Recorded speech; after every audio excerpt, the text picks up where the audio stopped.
انہا شوازی عصر کہ در آغوش شبیر بگیری، اے مسلمان عورت بطول بن جا، زہرا بن جا، اور اس عصر سے پنہا ہو جا، چھپ جا، علیحدہ ہو جا، تاکہ تیرے آغوش میں حسین جیسا بچہ پیدا ہو۔ یہ پہلا ہے حجاب، سیگریگیشن آف سیکسز۔ میں نے ضیاء الحق صاحب سے کہا تھا، کیونکہ ان کی شورا میں شمولیت کی میں نے جو ہے دعوت قبول کر لی تھی، مشورہ دینا ہے۔ میں اپنے مسجد کے ممبر سے بھی مشورے بھی دیتا ہوں، تنقیدیں بھی کرتا ہوں۔ جیسے انگریزی کا محاورہ right from the horse's mouth, تو right into the horse's ears کچھ کہا جا سکے تو اچھی بات ہے۔ میں نے ان سے کہا آپ نے پی آئی اے کو ڈرائی کر دیا، شراب بند کر دی، اچھا کام کیا، بہت عمدہ کیا۔ دنیا تو یہی کہے گی نا کہ دقیانوسی ہیں، چلیے برداشت کریں، لیکن یہ ایئر ہوسٹسز جو جاتی ہیں کرو کے ساتھ اور دو دو ہفتے باہر رہتی ہیں، یہ کون سے اسلام کی روح سے جائز ہے؟ عورت محرم کے بغیر حج کو نہیں جا سکتی، محرم کے بغیر عمرے کے لیے نہیں جا سکتی، اور یہ قانون تھا پاکستان میں۔ میں نے کہا آپ عورت کو نہیں جانے دیتے حج کے لیے، حالانکہ وہ ادھیڑ عمر کی ہوتی ہیں، عموماً بوڑھی ہوتی ہیں۔ ہمارے یہاں جوانی میں کون کرتا ہے حج؟ بہت شاذ۔ یہ تو آپ کو نظر آئے گا جاوا، سماٹرا، انڈونیشیا، ملائیشیا، وہاں سے جوان جوڑے نکاح کے بعد پہلا کام حج۔ کہ ہمارے ہاں سے تو بڈھے ٹھیرے گئے ہوئے ہوتے، اور پہلے زمانے میں تو ان کو رخصت کر دیتے تھے کہ بس رخصت ہی ہو جائیں گے، یہ واپس نہیں آئیں گے اب۔ تو میں نے کہا یہ کون سا اسلام ہے؟ خاموش، چپ۔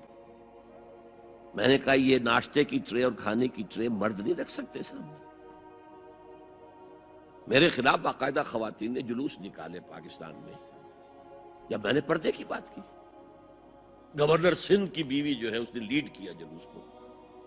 میں طالبہ کیا کہ ان کی ٹیلی ویژن کے اوپر جو ہے ان کا سامنے آنا بند کیا جائے۔ میں نے کہا ٹھیک ہے۔ بدا الاسلام غریبا ویسعود کما بدا فطوبی للغرباء۔ اسلام شروع ہوا تھا تو اسی حالت میں تھا کہ کوئی اس کو جانتا پہچانتا نہیں تھا، پھر جب اسلام غالب ہو گیا تو طاقتور کے تو سبھی دوست ہیں، سبھی پہچاننے والے، لیکن ان قریب اسلام پھر غریب ہو جائے گا۔ تو جو اسلام کی غربت کے ساتھ خود غریب ہو جائیں ان کے لیے مبارکباد۔ اسلام کا دامن نہ چھوڑے، چاہے انہیں کہا جائے کہ یہ تو بڑے ہی دقیانوسی لوگ ہیں، بڑے کٹر لوگ ہیں۔ میں نے اس زمانے میں چیلنج کیا تھا، مجھے بتاؤ کیا فرق واقع ہوتا ہے؟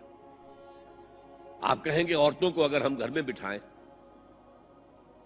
تو ہماری اکانومی سفر کرے گی، آدھی ہماری جو ہے لیبر وہ کام نہیں کرے گی۔ میں نے کہا where there's a will there's a way۔ Cottage industry کا انتظام کرو، نمبر 1، گھروں میں بیٹھ کر کام کریں۔ دوسری جنگ عظیم کے دوران ایک بڑا علاقہ تھا دلی میں جس کا ہر گھر کارخانہ بنا ہوا تھا، کرخندار، یہ ایک قوم کا نام پڑ گیا، کرخندار۔ چھوٹی چھوٹی مشینیں لگی، کہیں بٹن بن رہے ہیں، کہیں بکسوئے بن رہے ہیں، کہیں نکریں سل رہی ہیں، کہیں پینٹیں سل رہی ہیں، کہیں جو ہے کرتے سل رہے ہیں، قمیضیں۔ صبح کے وقت ٹرک آیا، خام مال دے گیا، شام کو آیا، تیار مال لے گیا۔ عورت نہ گھر سے نکلی نہ باہر گئی، کچھ نہیں، اور کام کیا، کما لیا۔ کاٹیج انڈسٹری کا انتظام کرو۔ اسی طریقے سے ایسے یونٹ بناؤ انڈسٹریل جس میں عورتیں کام کریں، عورتیں سپروائز کریں، ورکنگ آورز کم رکھو تاکہ وہ اپنے گھر کا کام بھی کر سکیں۔ کرو۔ عورتوں کے ہسپتال میں عورتیں مرد، عورتیں مریض، عورتیں ڈاکٹر، عورتیں مریض، عورتیں نرسز۔ مردوں کے ہسپتال میں فیمیل نرسز کا کیا کام ہے؟ کیا میل نرسز نہیں ہوتے؟ اور کیا آرمی کے اندر جو فارورڈ یونٹس ہوتے ہیں کہ جو جاتے ہیں محاذ کے اوپر، ان میں کوئی عورت نرس جاتی ہے؟ میل نرسز جاتے ہیں، حالانکہ سب سے زیادہ نرسنگ کی ضرورت وہاں ہوتی ہے۔